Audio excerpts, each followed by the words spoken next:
Hello there, welcome to episode 78 of Never Mind the Bullens. It's your bite-sized Everton podcast and vodcast. I'm Mike Peters.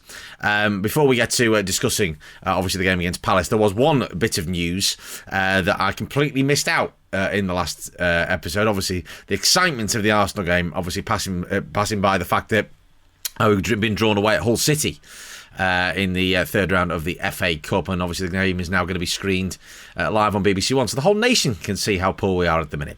But as this is a top content production, it would be remiss of me not to mention the fact that my top content colleague, which is the other podcast in our stable, or one of them, with my friend Dan Morfitt, who's stateside, he is actually a Hull City supporter, so it's a battle.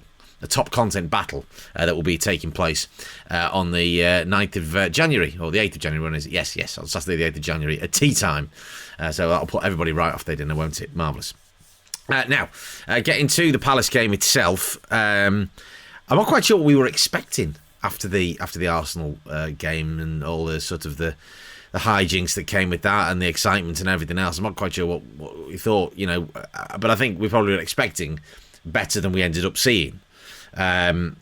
Started the game very, very poorly. The changes were interesting. Obviously, Alan injured, Fabian Delph into the team. No Anthony Gordon, obviously, still no Luca Dean. Obviously, still no Dominic Calvert-Lewin. So good to see Andre Gomez back in the team. But I talked, obviously, in the last episode about, how good he was in his cameo. When he came on against Arsenal now, and which he changed the game. And yesterday, I'm not quite sure what the plan was in terms of where he was supposed to be playing. But whatever it was, it just didn't work. I'm not quite sure what we're attempting to do at the moment.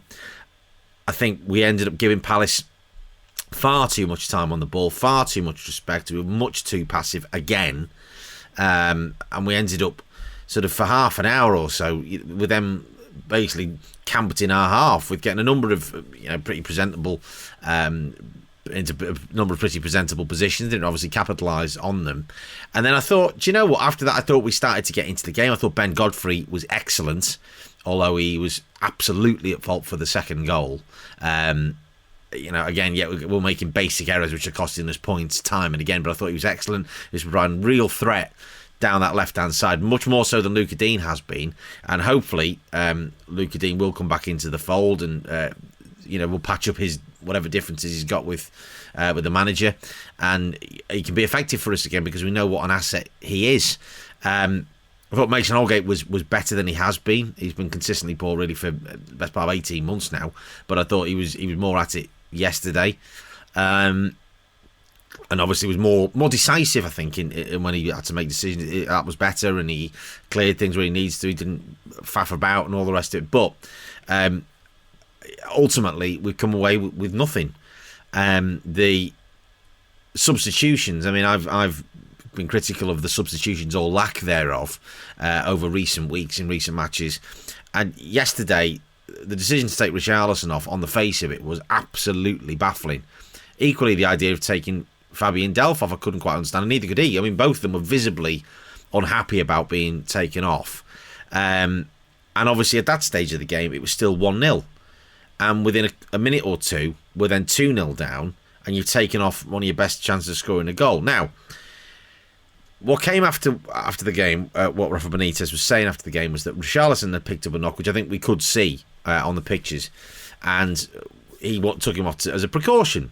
Okay, obviously, game's coming thick and fast. Chelsea away on Thursday and Leicester on Sunday. I get that. But I think there is, and you can't necessarily disagree with that decision. He'll feel partially vindicated by bringing Solomon Rondon on. He did get his first goal, 6-inch tap in, but nonetheless, he's got that monkey off his back now, and hopefully he can start to get some more goals, because we are going to need him over the next few weeks with the games, sort of the intensity of the games and the speed at which they're going to be coming round, obviously. But yeah, obviously there's still a bit of a disconnect between seemingly the players and the manager, because there's a visible kind of drop off in attitude, and the sort of confidence and the general happiness of the players by the looks of it, and just what confidence there is absolutely paper thin. And And as soon as we conceded the first goal, again, mistake from Damari Gray, which is disappointing. The second goal is even worse. And the third goal comes from Seamus Coleman trying to take a quick free kick, which he's smacked straight into the middle of the park. Andre Gomez doesn't make a very good job of trying to sort of alleviate that pressure. And then Conor Gallagher scores an absolutely cracking goal. Nothing really you can do about that, and the game was sort of done and dusted then as well. We didn't take our chances. Obviously, Anthony Gordon has a great chance to equalise. Andros Townsend a bit earlier on. But we're giving teams like Crystal Palace far too much respect. I mean, I didn't realise actually how good our record against them is, and we haven't. It was our previous 13 meetings, we were unbeaten against them, which to my astonishment. But that's another one that we've blown, and yet we sit again 14th in the league with a really difficult game on Thursday against Chelsea. Leicester, obviously, off the back of a really good win against Newcastle. You know, they'll be full of beans. They've been a bit fitful this season, but they're going to present a very tough test at Goodison next week. And you're thinking, well, suddenly we're now in a relegation scrap, which is absolutely not where we should be. That said, the squad, obviously, players coming back from injury, the squad not anywhere near the strength that it needs to be, but there's the fault lines. I mean, were we expecting everything to be fixed in a day, or for one win against Arsenal to paper over the cracks? No, but did expect some confidence to be taken out of that performance and the graft that was put in, and to be seen on the pitch yesterday, and it wasn't really. I'm not quite sure what the game plan is. As I say, it seems to be that we're trying to counter-attack, but we're not counter-attacking with any pace. You need to try and be more assertive in trying to win the ball back, and we just simply weren't. You can't just sit there and absorb pressure and try and absorb pressure and try and absorb pressure, because eventually teams, and Palace have been decent this season, you know, and fair play to Patrick Vieira for sort of changing the way they're playing without losing their sort of solidity. But we just didn't challenge them enough, and we had the personnel in the team to do that. Stronger midfield, you know, with Fabian Delph and Abdoulaye Doucouré, and I just didn't quite understand what we were trying to do. So it needs to be a look at what is the game plan. The marking, the amount of defensive mistakes we're making is absolutely criminal at the minute. You know, I praise the defending actually on against Arsenal, because I thought we actually defended generally quite well, but the goal was a poor one to concede, and Seamus Coleman is just making too many mistakes, but we've got no backup. Obviously, he just simply does not trust John Joe Kenny, but I do question the logic of having Ben Godfrey playing on the left-hand side rather than playing on the right-hand side. You know, I'm just not quite sure. It's a bit of a square peg, round holes kind of situation, so I'm not entirely sure what the thinking is, and you know, what squad we have has to be utilised, and it's not being utilised.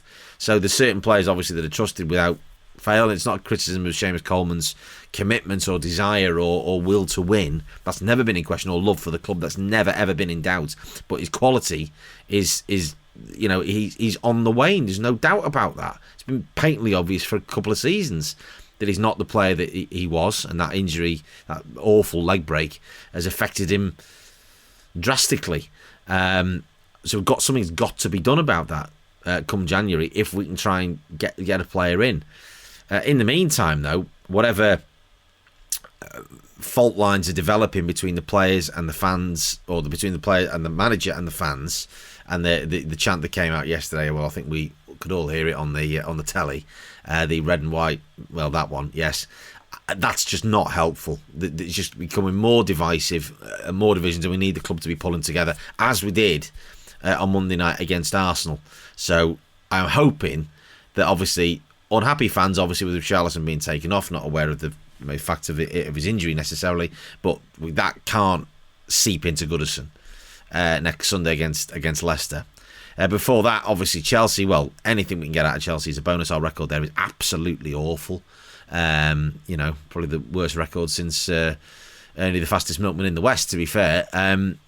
But it is what it is, and we just have to kind of muddle through until such time as we can look at what on earth we are doing. But we shouldn't be halfway through a season and still trying to be working out what type of game we're going to play. So it's a bit of a very frustrated fan base, very frustrated podcast host, to be fair. So let's keep the faith. Until Thursday and Chelsea, when we shall return with episode 79. This has been a top content production. You can get in touch via Twitter at NMTVpod, nntvpod@gmail.com on the email, or leave me a voice note as well. Come on, you Blues.